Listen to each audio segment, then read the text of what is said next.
Сила української культури. Ідентичність, яка підкорює інтерес всього світу. Експерти з різних сфер культури розкажуть про те, як українським брендам, кіно, музиці та моді вдається переосмислювати історичні символи і зберігати автентичність, традиції, через мистецтво відображати актуальні події в Україні. Ірина Данилевська, співзасновниця та SEO Ukrainian Fashion Week, згадає, як українські дизайнери змінювали виробництво шовкових суконь на пошив військової амуніції. Чуттєва історія про бандуру української співачки Марини Круть. Господарі дому «Майстерня» Олександра та Сергій познайомлять з традиційним українським домом. Віталій Гордієнко, автор найпопулярнішого україномовного ютуб-каналу про кіно, запевнить, що кожен сучасний український фільм саме про тебе. То в чому ж сила української культури?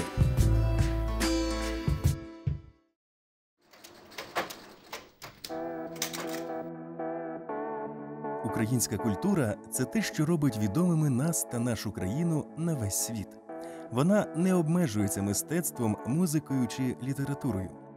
Ювелірний дім «Сова» презентує проєкт «Сила культури», аби показати, що вона живе з нами щодня – в побуті, стилі, кухні, одязі, ювелірних прикрасах.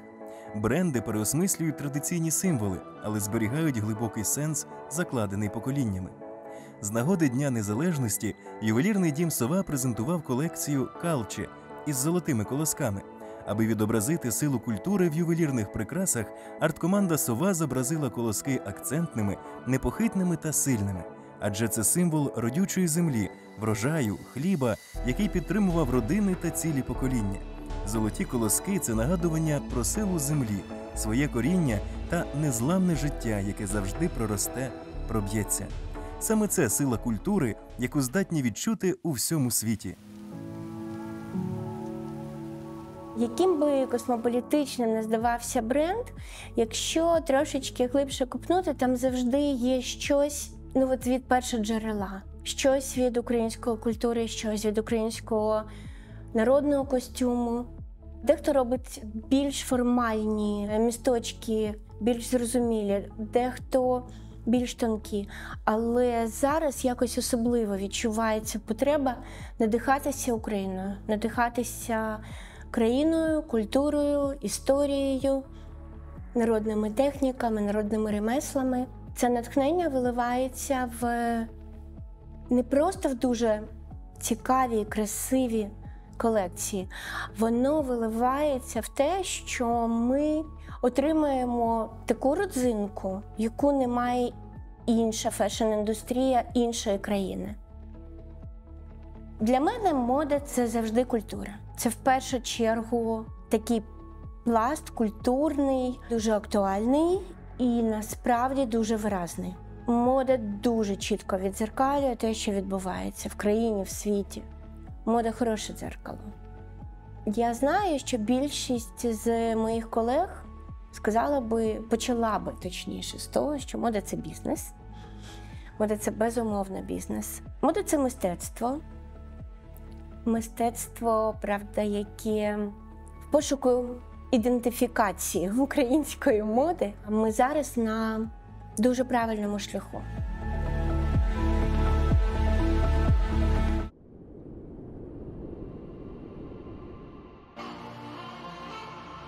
Мене завжди тягнуло до українського продукту. Я народилася в Луганській області, росла в Криму. І я досить довгий час живу в Києві, київлянка. І моя мама переїхала до Києва з Криму після анексії Криму в 2014 році. Так суто з'явився наш дім. Мені хотілося зробити, з одного боку, створити і простір, який буде для людей, і це буде як майстерня для всіх. А з іншого боку, мені хотілося, щоб про український крафт дізналася у світі, і до того, як дізналася про нього в світі, про нього знали українці. Тобто ми не ходили, купували щось чуже, а ми купували щось своє. Мені хотілося надати майстрам таку платформу для колаборації, для співпраці. З цього все і почалось. Все, що у нас зараз є, це наша спадщина, через яку ми прийшли до того, де ми є. І українська хата – це одна із центральних цінностей української культури. Те, що нам роками вкладали в свідомість радянські фільми, про те, що є хата якась однакова, доволі така бідненька, простенька, в якій жив якийсь хохол в класних таких шароварах, з вусами, з варениками, з макітрою. Ми жили з цим образом і думали, що в нашій культурі більш нічого й немає. А зараз виявилося, що у кожного регіону України є своя українська хата. Вона виглядає у кожного по-своєму, бо у кожного регіону є свій унікальний код. Українська хата, вона має велику історію, і вона має сучасну історію. І зараз я сподіваюся, що ми разом побудуємо нову українську хату. Якою вона буде, це вже наш вибір. Тому брати старі українські речі і переносити їх в сучасний дім – це дуже актуально і це дуже правильно. До прикладу, візьмемо оберіг давньоукраїнський павук, солом'яний павук. Це, по суті, гармонізатор простору. Це не просто так якась там абстрактна фігура, всі вони мають в основі тему побудови Всесвіту. Це все якісь фрактальні форми, вони висять весь рік, накопичують енергію, потім на кінці року їх спалювали. Ще такі є композиції, як дідухи, те, що стоїть на столах, на підлозі, такі типу форми. В побут повертаються дерев'яні миски, дерев'яні діжки, навіть дерев'яні глечики, дерев'яна посуда. Я вважаю, що відмінність декоративно-прикладного мистецтва від інших мистецтв, воно робиться з побуту, який нас оточує кожен день. І саме з цього побуту і формується сама культура. Що таке культура? На мою думку, культура – це цінності. Наше життя, наше бачення, наші традиції, те, як ми щодня щось проживаємо, як ми це відчуваємо, як ми це розуміємо, і найголовніше, як ми це подаємо, що ми це трансформуємо далі. Все, що нас оточує, це те, що ми створюємо. Це, по суті, є наша культура.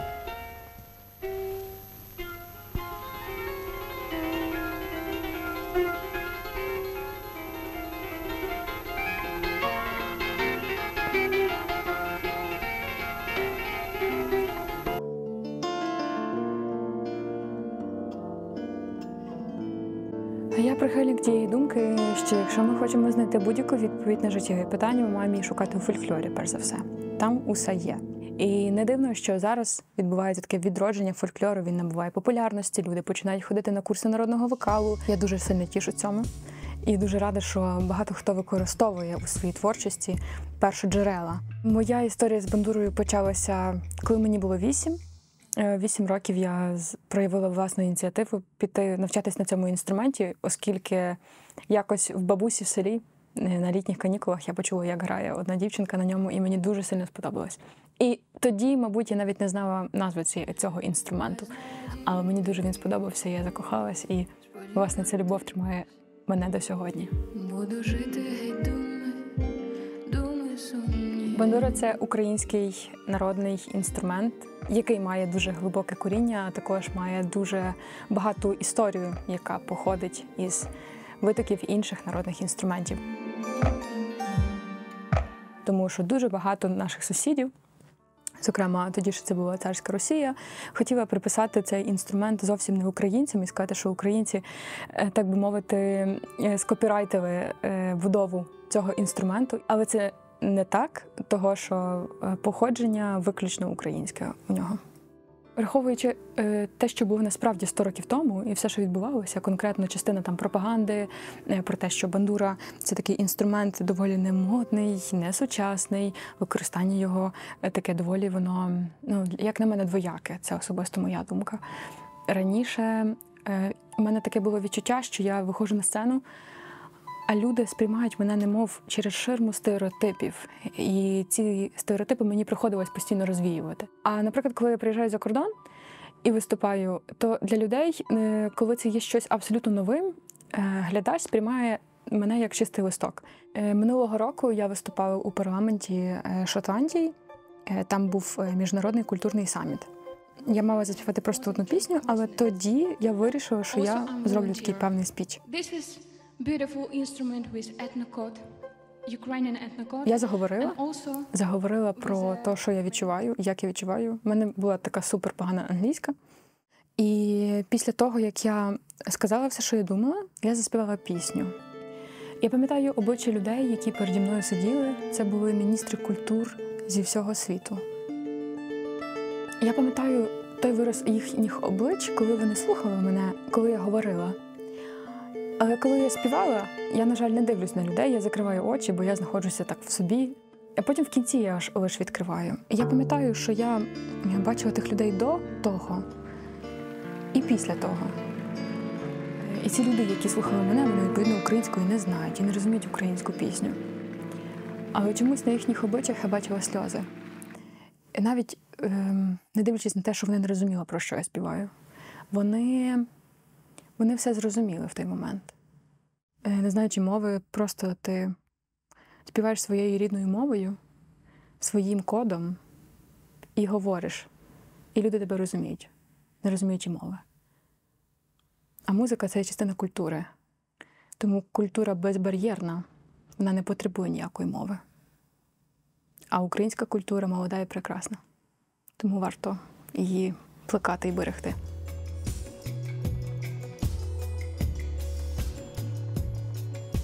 Саме культура робить країну країною. Тільки віра в якісь спільні ідеали, вона нас об'єднує і робить суспільством. Суспільством, яке може жити разом. І в нас достатньо велика країна, в якій перемішалось дуже багато культур. Але тримати це все вкупі і об'єднувати людей довкола одних ідеалів допомагає культура, в принципі. Зокрема, кінематограф – це теж важлива складова. Це спосіб відрефлексувати те, що ми відчуваємо. Це, по-перше. По-друге, поділитися собою і своїм баченням світу зі світом. Кінематографія взагалі є потужним засобом і пропаганди, бо, як казав Ахтем Світаблаєв, пропаганда – це не завжди погано, це може бути пропаганда здорового глузду. Чому і ні? Це слово не завжди має негативну конотацію. Тому нам важливо, життєво важливо зараз мати свій кінематограф, творити свої власні міфи, бо дуже довго нам власні міфи творили росіяни. Зараз ми бачимо, як це починає рухатись, тому після 14-го, коли збільшився попит на все українське, зрозуміло, що українське кіно також взяло і почало розвиватися. Вже на цьому ми можемо відмітити, наскільки люди з захопленням хочуть відкривати своє. І я це пов'язую з тим, що дуже багато людей, зокрема, і відмовились від російського продукту, і вони починають шукати свою ідентичність. І один із аспектів ідентичності – це кінематограф. Український кінематограф – це про нас, це про тебе, зокрема. Ти сидиш, ти можеш побачити себе на екрані, ти можеш побачити свої стосунки з батьками, бо ці герої, яких ти бачиш на екрані, вони зростали в одних умовах разом із тобою в одному інформаційному просторі. Коли герой приїжджає в Ужгород, ти розумієш, що таке українські таксі, ти розумієш, що таке українські Карпати, що таке українські прикордонники, ти це все знаєш по дефолту, скажімо так. Багато рефлексували про стосунки батьків і дітей, про конфлікти між цими поколіннями. Ми, зокрема, можемо бачити «Мої думки тихі», «Люксембург», зокрема «Стоп, земля», «Додому». Ці фільми для мене є еталоном цієї тематики в Україні. Ось. І, зокрема, історичні фільми. Це були кроки, вони були правильні, я вважаю. І навіть той факт, що особисто мені не подобається, там, умовно, фільм «Заборонений». Я впевнений, дуже багато хто подивився фільм «Заборонений», після цього пішов, перечитав історію Василя Стуса, більше відкрив для себе цю постать і вже більше занурений в український контекст, і зрозуміло, що це більше об'єднує суспільство довкола якихось одних культурних маркерів. Нам потрібно створювати свої історії про себе і розказувати про них світові, бо світ, як не дивно, він трішки інфантильний наразі, і йому потрібні історії крізь кінематограф, зокрема, крізь відеоконтент, крізь такі історії, для того, щоб ближче розуміти нашу проблему, взагалі крізь мистецтво до них достукатись зараз набагато простіше. Із останніх прикладів у нас є мультик «Мавка», який дуже хороший приклад того, як треба продавати свій фільм. Це ще дуже класний приклад для бізнесів включатися в кінематограф через те, що якщо бізнес буде подавати себе як такий, що підтримує українську кінематографію, це теж дуже гарний статус для них. Анімаційний фільм «Мавка. Лісова пісня» став одним з найочікуваніших українських мультфільмів, адже робота над ним тривала ще з 2015 року. Головні герої твору вийшли з легенд, які є невід'ємною частиною української міфології. Розробники адаптували українську класику «Лісову пісню» Лесі Українки для сімейної анімації та зробили щасливим фінал. Познайомитися з частиною української культури можуть глядачі з 80 країн світу, де «Мавка» виходить у прокат. У березні ювелірний дім «Сова» презентував колаборацію з українським анімаційним фільмом «Мавка. Лісова пісня». Ця співпраця стала особливою і небанальною, адже «Сова» – перший український ювелірний бренд, який співпрацює з мультфільмом. Колаборація стала можливістю привернути увагу до українського кінематографу та просувати українське виробництво. Продовжуючи ідею фільму «Світло подолає темряву», ювеліри оздобили прикраси фантазійною смарагдовою емаллю, яка здатна розсіяти пітьму, адже світиться в темряві. Разом з фантастичними зборами анімаційного фільму колаборація «Сова» з «Мавка» стала однією з найуспішніших колекцій бренду. Дуже добре, коли відомі бренди використовують українську символіку і коли гарно показують наші символи. Оце дуже добре. Ну так, не штампують, копіюють, а коли кожен бренд, є одна калина, да, і всі знають, як вона виглядає, але кожен бренд може показати її по-різному, і кожен бренд представляє різні напрямки діяльності, да, і в кожного ця калина буде виглядати по-різному. Минулого року ювелірний дім «Сова» відобразив символ української ідентичності в колекції «Калина». У перші місяці повномасштабного вторгнення калина стала для українців символом протистояння, єднання та сміливості. Ювеліри надихнулися калиною, яка навіть у лютий мороз залишається яскравою, стійкою та непохитною. Арт-команда «Сова» провела символічну паралель між червоними ягодами, що об'єднуються в кетяги, та українськими жінками, які як ніколи трималися разом, аби бути ще сильнішими. Тоді ж почала набирати обертів робота фандрейзингової платформи United24, яка привертала увагу всього світу до подій в Україні. Колекція «Калина» дозволила об'єднати дизайн прикрас і дуже важливу соціальну складову. За перші місяці зібрано 3 мільйони гривень для напрямів «Медична допомога» й «Оборона та розмінування» платформи United24. Наша культурна спадщина, наша культура, вона є дуже різноманітною і дуже цікавою. Не знаю, як всі, але я майже кожного дня для себе відкриваю в ній щось нове. І вона не просто різноманітна, вона прекрасна. Одне з того, чому ми цим займаємося, тому що це надихає. Надихає і нас, і інших людей. Так. І коли почалась повномасштабна війна, я зрозуміла, що мій дім – це не Крим, мій дім – це не Донбас, мій дім – це не Київ, мій дім – це вся Україна. Кожне місто України – це і є дім, і треба об'єднуватись. Ми підтримуємо українських митців і зрозуміло, що ЗСУ. З початку широкомасштабного вторгнення ми концентрували всі свої зусилля на тому, щоб показати дизайнерів світу, представляти їх світу кожен сезон. І мені дуже приємно, що українські дизайнери, де б вони не з'являлись, на якій би платформі міжнародній вони не були, вони говорять про Україну, говорять про війну. Звичайно, можна було б довго розповідати про те, як дизайнери безпосередньо допомагають нашим воїнам. На початку війни вони дуже багато шили. Коли наше військо збільшилося багато разів, вони відшивали все. І білизну, і фліски, і шапки, і куртки. Відшивали плитоноски. І я завжди, згадую такий момент, коли мені подзвонили дівчата, мої подруги, дизайнери Таня Земськова і Олена Ворожбит, і кажуть, є в тебе якийсь технолог, нам треба зараз терміново перелаштувати машинки. Я кажу, а що таке, що трапилося? Вони кажуть, наші машинки прилаштовані для шовкових суконь, а ми то зараз шиємо розгрузки. Тому треба трошки інше. Що стосується української моди, ми всі можемо її підтримати, в першу чергу, якщо ми будемо її носити. Все так просто.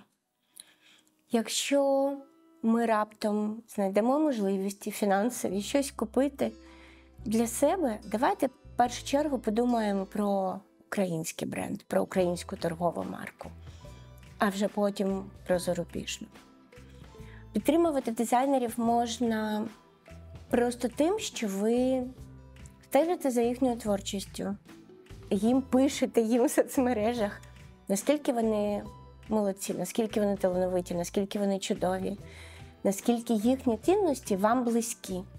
І повірте, це теж великий внесок Не дивіться українські фільми на торрентах, рутрекерах якихось і піратських сайтах. Взагалі, забудьте про слово скачати в інтернеті, подивитись в інтернеті. Ходіть в кіно, тільки там можна подивитися кіно. Зокрема, якщо ви дуже бідкаєтесь, що українське кіно не заробляє, то можете сходити на нього в кіно і дати йому декілька гривень заробити. Найкраща підтримка – це слухати музику. Слухати її офіційно, на стрімових платформах, в Ютубі, будь-де. Також ходити на концерти. Це також дуже сильно допомагає.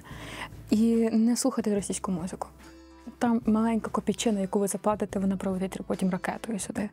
Складний час війни – це час відроджування культури, тому що вже дійшло до тієї точки, коли далі вже не можна про неї забувати, і вона сама, от настільки, це як природа. От коли ти її знищуєш, вона катаклізмом показує, що так не піде. Кожна культура, кожної країни, вона самобутня, вона цікава. І світ би не міг жити в межах однієї чи другої культури. Наша культура, вона не крихка, вона дуже міцна.